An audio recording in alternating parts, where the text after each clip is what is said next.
Good afternoon, everybody, and welcome to Durham. We're live, it's midday, and it's time for another episode of Tea with Richard.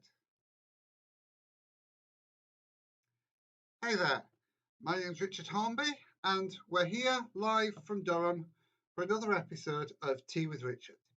Now, please forgive me if I do appear to be glancing off to my left occasionally. I've got a slightly different screen setup today, and my control centre for this video is over on my left-hand side, and the camera is straight in front of me.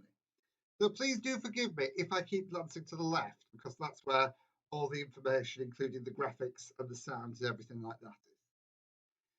So I was wondering what we could do today, and I thought about doing a few things, but what I actually have settled on is explaining a little bit of a problem and showing you a few resources, because some people I know who've been on this channel previously have been interested in seeing little bits of family history, little bits of local history.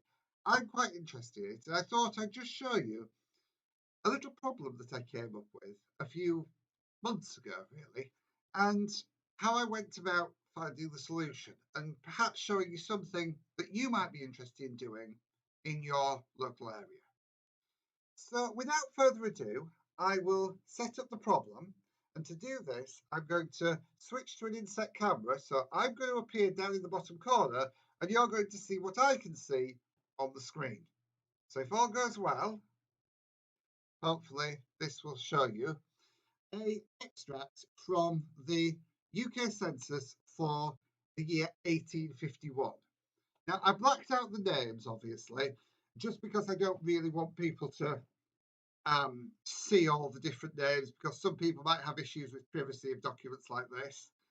But the interesting thing that I want to focus on are the places on this particular census record.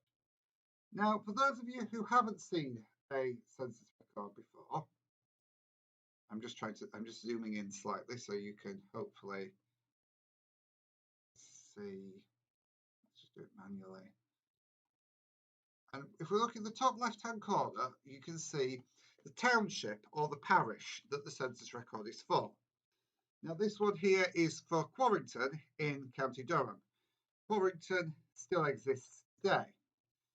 And the thing that intrigued me about this one to start with was the village, because the parishes generally included more than one village, but this village, this area was called Wood Houses. And I know County Durham quite well, but I don't know of a place called Wood Houses or Wood House, because quite often these were written and transcribed incorrectly. And it turns out that nowadays that village doesn't exist. And if you look at the addresses given on the census return, you can see them in the first column. 177 wood houses, 183, 178. This is clearly, we've got Clarence Cottages there as well. This is clearly not a small place. So the next question is, how do I go about finding where it was? And one really, really useful resource, if you haven't used this already, I really suggest you should, is the National Library of Scotland maps. That's maps.nls.uk. Now, if, like me, you were confused by National Library of Scotland, that's just where the website is hosted. It does feature maps of the whole of the UK. And what I recommend doing is scrolling down to the side-by-side viewer, because what this enables you to do is to bring up two maps. On the right-hand side, that's that side, we have the modern aerial photograph from Bing Maps. And on the left-hand side, you have the OS 1-inch 1885 to 1900 map. And what's brilliant about this is if you can see my mouse on the screen, you get a crosshair on one screen and the mouse on the other. And what you can do is zoom in on one, and that crosshair shows you where you're looking on the other. So I'm going to zoom into where Quarrington is, which is in County Durham. We've got Little Town, Shadforth, etc. Where's Quarrington? There's Old Quarrington, Quarrington Hill. So that's where we're going to be looking. And you can see we've got various areas called Quarrington. Quarrington Hill, Old Quarrington. And there on the old map, the 1885 map. Remember, this is 20 years, 30 years after that census was taken, almost getting on for 50 years in certain places because the maps took a while to compile. You can see a little area called wood houses. If I zoom in on wood houses, you will see that wood houses is now this farm and on the road between Quarrington and Park Hill. So this is a place that really no longer exists. And if we head back and look at the occupations on that census record, we can see that we have the zooms, for some reason, is only partially working. Banksman, coal miner.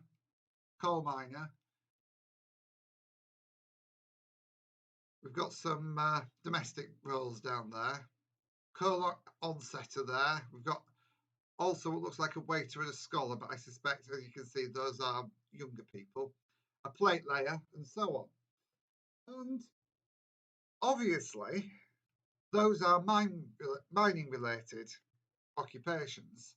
And the reason that this place used to exist and didn't back in 1885 is that the mine here had been excavated by that time. 1885 is really the decline of the mining industry in this area. There used to be other entire villages. If you look over at East Hetton, which is now a quarry, you can see that there the mining area, the mining town is still very clear.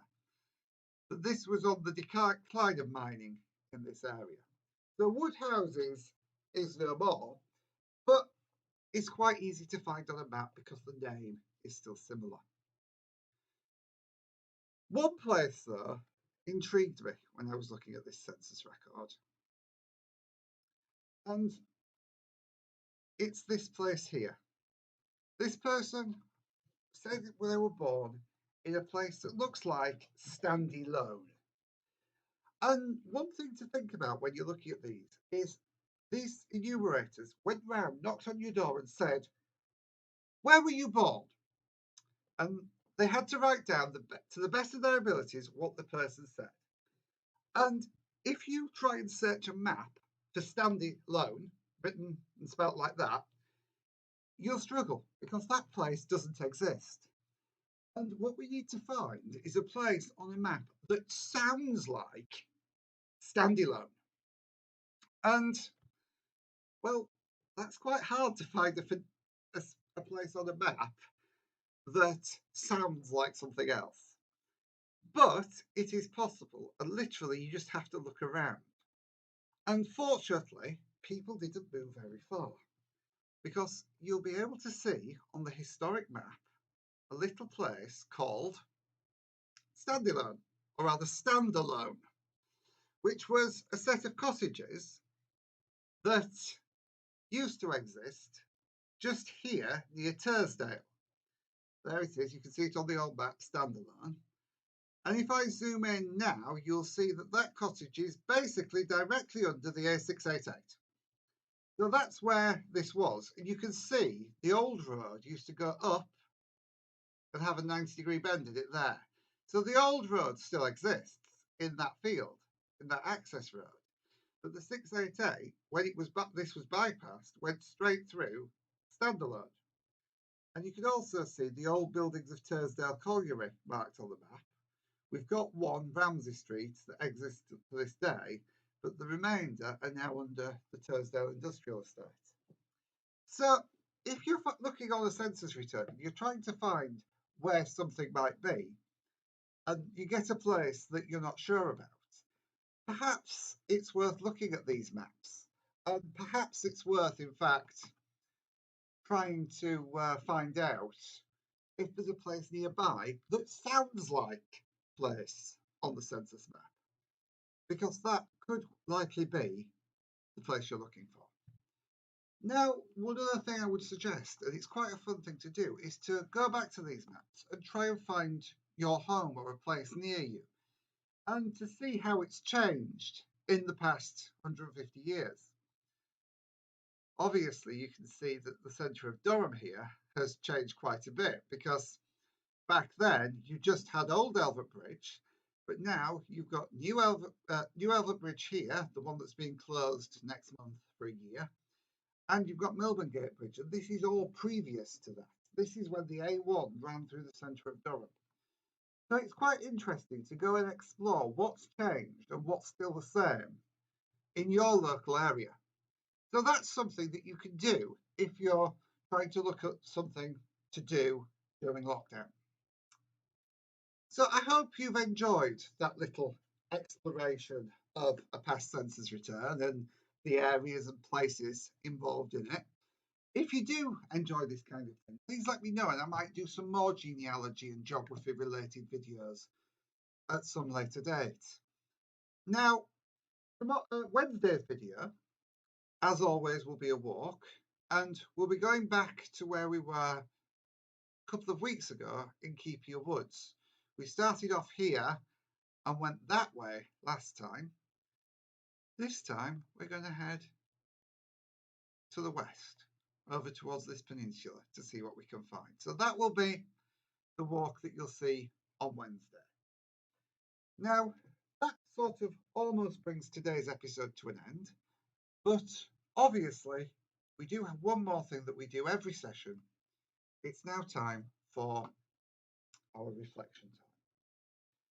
And today's reflection time is something that we mentioned last time, and the time before, last month rather. And that was, it's really nice to be able to communicate with someone by writing a letter. It's sort of a thing that's been forgotten really with all the technology and the Zoom meetings and things that have been going on. But getting out a pen and paper and writing a letter to somebody to thank them for what they've done, what they're doing, for just existing, to let them know you're there. So today's reflection time is to thank someone, be thankful for what they've done, how they've helped you in some way, and to write a letter to thank them for what they're doing.